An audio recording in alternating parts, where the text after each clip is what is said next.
Gracias también, quiero decirlo públicamente, a Pepa Pineda por haber tenido la deferencia de elegirme como comisario.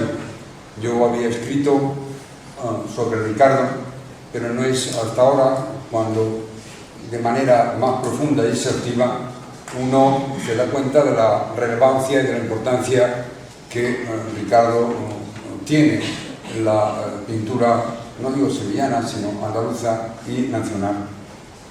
Bien, hablar en el siglo XXI, en el año 24, de los años 80, nos permite mirar las cosas con cierta perspectiva y vemos y calibramos hasta qué punto fue importante esos años 80 para Sevilla en concreto y en general para el resto de España, pero sobre todo en Sevilla, puesto que por primera vez, aunque como muy bien ha dicho Javier, con anterioridad hubo artistas que rompieron lo tradicional, lo académico, teniendo por otra parte una buena factura que hay que reconocer, va a ser en los años 80 cuando se produce una auténtica eclosión de artistas creativos que bajo esa esfera filosófica, artística,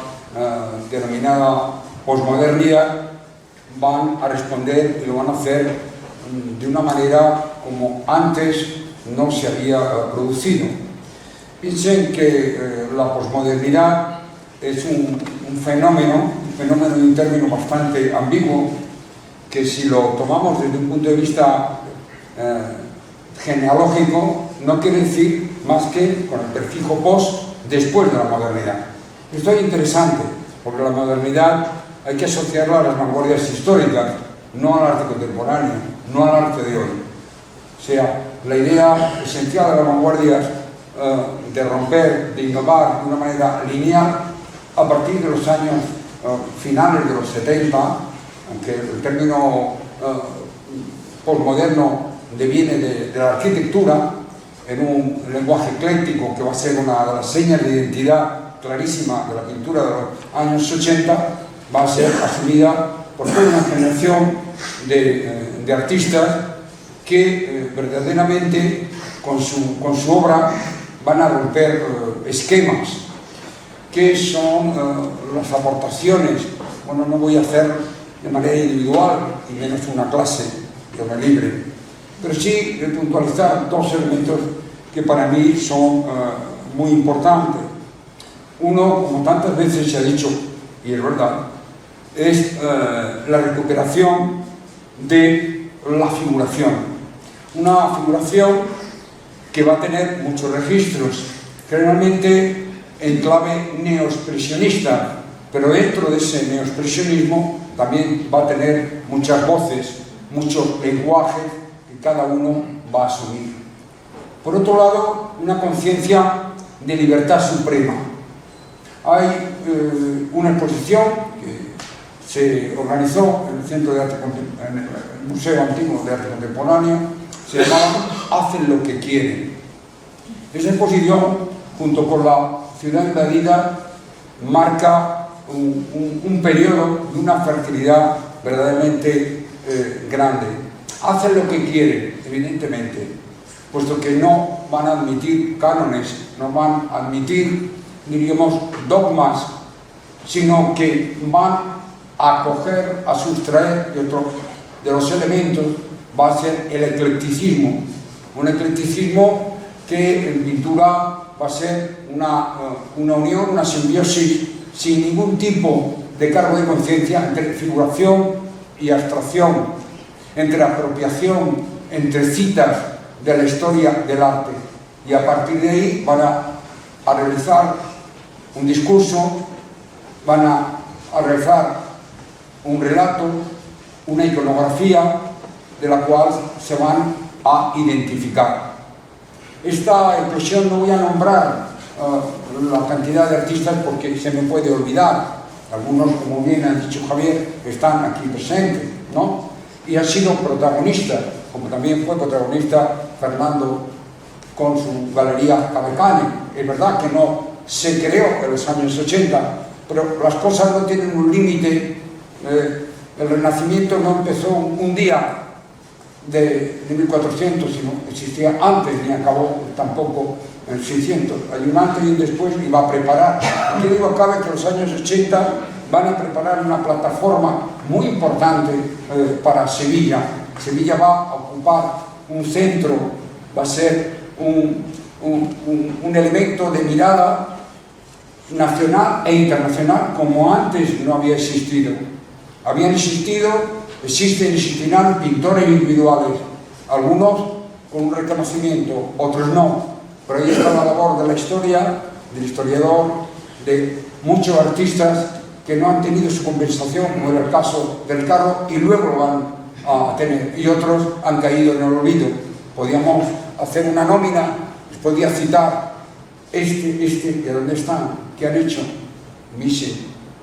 Pero tuvieron un papel importante, tan importante que se crea una revista, Figura, y esta revista va a servir de auténtico portavoz de no solamente el arte que se hacía aquí por autores sevillanos o andaluces que vienen aquí, sino también una información, una difusión nacional e internacional, en donde van a colaborar artistas nacionales e internacionales, van a realizar sus portadas, van a tener un juicio crítico, un modo distinto de lo que se había hecho antes. Pienso, por ejemplo, la revista Separata, que tenía una tendencia más literaria, más de ensayo, no tenía la frescura de la revista Figura, una revista como que ha dado pie a una tesis de Paco Lara,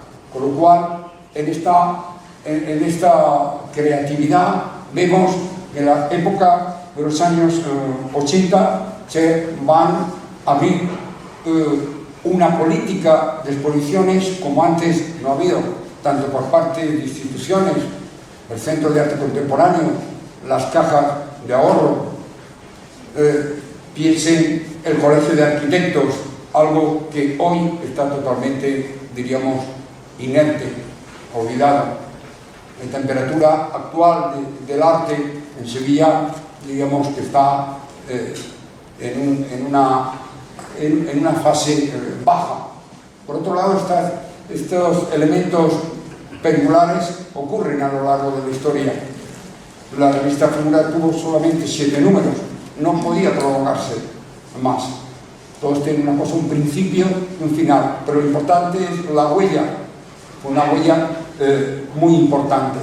Se abren galerías, como no, citar La Máquina Española, hablar de Fausto Velázquez, pero también estaba Cabecane, también estaba Concha Pedrosa, también estaba Lienzo y Papel, una incursión en la obra gráfica que nunca se le ha dado el mérito que debe tener, independientemente, como no, la clásica de Juan Ezcurú o de Rafael Ortiz. O sea, esa explosión de puertas abiertas al arte ya no se ha vuelto más a producir y ha quedado su pozo. Va a surgir una serie de críticos, Pepe Ñíguez, Chema de Aposta, Margot Molina y tantos que van a tener un protagonismo no solamente aquí. Iván de la Torre. O sea, esto creó un corpus muy importante que dio visibilidad a una creación que antes no se tenía en cuenta. Insisto, había figuras individuales, pero no tuvieron el protagonismo que tuvieron. Se da una serie de publicaciones, tanto por historiadores de arte como por críticos. Piensen en el estudio de Bernardo Palomo sobre el arte en Andalucía, o el Común sobre el arte en Andalucía, independientemente de los catálogos tan importantes, que son un testimonio de lo que ocurre en esos momentos. Todo esto son los años 80, con unas peculiaridades en donde el artista, como en el caso de Ricardo, no es un artista pintor, en el caso de Ricardo es un interdisciplinar, es un artista que muy bien se ha puesto aquí de la manifesta, escribe, es poeta, también dijo Yolanda Latorre, no se sabe si es un pintor, poeta, o un poeta que milita en la pintura, y es así, con un enorme un carácter muy hondo, muy sentido, muy profundo, muy bien ha leído Andrea, lleno de melancolía por las vivencias biográficas, su intimidad, pero también lo que está pasando.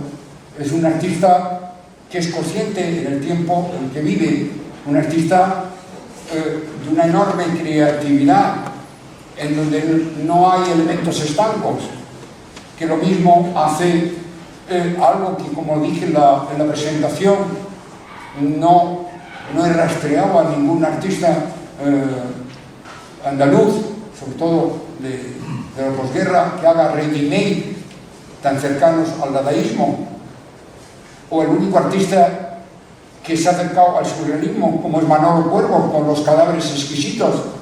Son algo insólito, o sea, pintor, poeta, realiza instalaciones como el barco K, todo esto es difícil que se dé en una misma persona.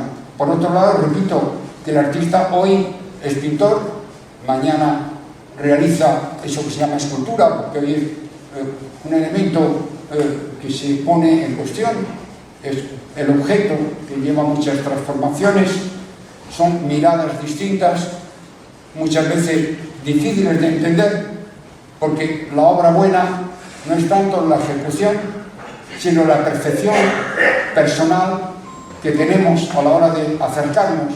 ¿Y eso en qué se basa? Pues se basa en la formación, en la sensibilidad, en el estado de ánimo. Todos estos factores hacen que la obra se convierta para ti en un gozo, en una reflexión, etc. Y esto es la validez del arte, no que valga más o menos. Muchísimas obras, esas obras trofeo que vemos en los documentales de las subastas, siempre me ha sorprendido.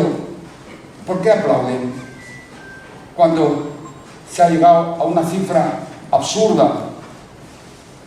¿Por qué aplaude el público? ¿A quién aplauden? ¿Al artista? ¿Al subastador? ¿O a ellos mismos, dada la estertucia que existe? Recuperación de la figura, el criticismo, los géneros son interpretados, el paisaje es distópico, el paisaje no es más que una interpretación subjetiva de lo que está, como todo verdadero artista, lo que siente en ese momento, independientemente de la perfección. Muchas obras de la posmodernidad, como no digamos las actuales, no tienen un concepto tan humano. Las personas somos sensuales, o sea, el objeto primordial de la belleza está, diríamos, hoy día no es perseguido, no es el objetivo, es más la investigación, expresar cosas que, de manera distinta a lo que han dicho antes. Por tanto, si nos fijamos, la mayoría de los géneros, por lo menos los géneros iconográficos, se han dado desde siempre. Existen bodegones, Ricardo lo realizó, existen paisajes, existen retratos, pero son otra mirada. Es muy importante el impulso de estas galerías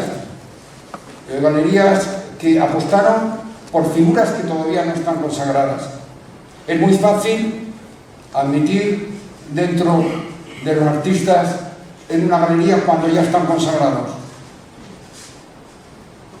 A Miquel Barceló, por ejemplo, por poner un tópico, o podría decirle la mayoría de los artistas que hoy tienen un reconocimiento internacional, fueron descubiertos por artistas de fuera de nuestro país.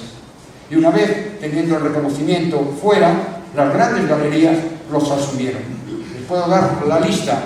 No hay ninguno de esos artistas que el galerista español de cualquier lado del país apostara, sino fueron el resto cuando verdaderamente valoraron su creatividad. Este año se cumple el centenario de Eduardo Chillida. Eduardo Chillida fue reconocido, y gracias a la profesionalidad de la Galería Mae, como Palazuelo, como Juan Uslén, como Tapies, como Joan Miró de la posguerra, pues gracias a esos marchantes internacionales, la figura que hoy gozan de un prestigio fuera de nuestras fronteras. Podía hablar de Jaume Plensa, podía hablar de muchos, pues son esos galeristas, sobre todo los galeristas sevillanos humildes, o sea, humildad en el sentido de que muchos empezaron en los años 80 y otros continuaron en los 90, que tuvieron una época, también podríamos decir, ¿en dónde están esas galerías?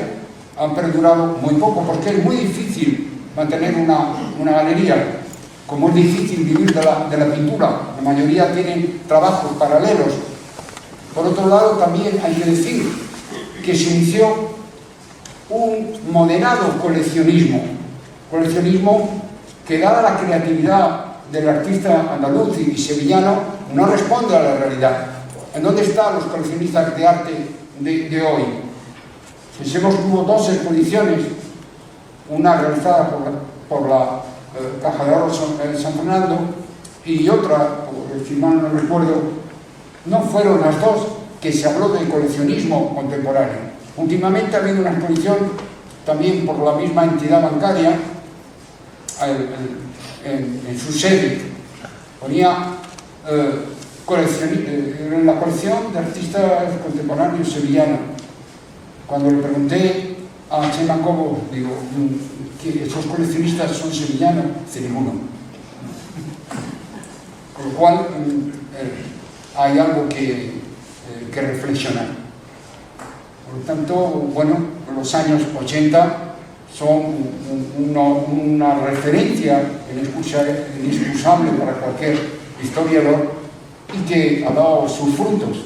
Esperemos que vuelva a repetirse, pero para eso las instituciones tienen que ayudar, el público tiene que esforzarse en ir a las galerías y eso pues da sus frutos. Y evidentemente la universidad, por lo que me toca, aunque ya estoy separado, yo me he jubilado, pero afortunadamente pues participo en máster y en elementos porque verdaderamente me gusta la enseñanza. Pero la universidad, lamentablemente, como en los tiempos que vivimos, está una profunda crisis, una crisis humanista, y sobre todo las reformas, las contrarreformas, todas han sido para peor. No hay más que mirar las noticias, los informes, y es verdaderamente desolador, sobre todo en lo concerniente al arte, porque el arte, lamentablemente, como todas las humanidades, no da mucho caso, da vida y da una manera de vivir y de congraciarse con una belleza o una manera de realizar que te corresponde el arte actual. Todo lo decía Dalí con un hombre muy inteligente, independientemente hay que deslindar la personalidad de su obra. Dice, no os preocupéis, todos sois contemporáneos, a todos los artistas, unos tendrán más suerte o no, pero todos vivían al mismo tiempo. Pues bueno, repito, los años 80 son unos años que hay que tener en cuenta y evidentemente así lo ha reflejado la historia, no por lo que yo lo diga. Y Ricardo es uno de ellos y espero que él y otros pues tengan el reconocimiento, que tengan a bien las instituciones de estar representados, que no todo lo que está es válido y se haga justicia. Nada más, muchas gracias.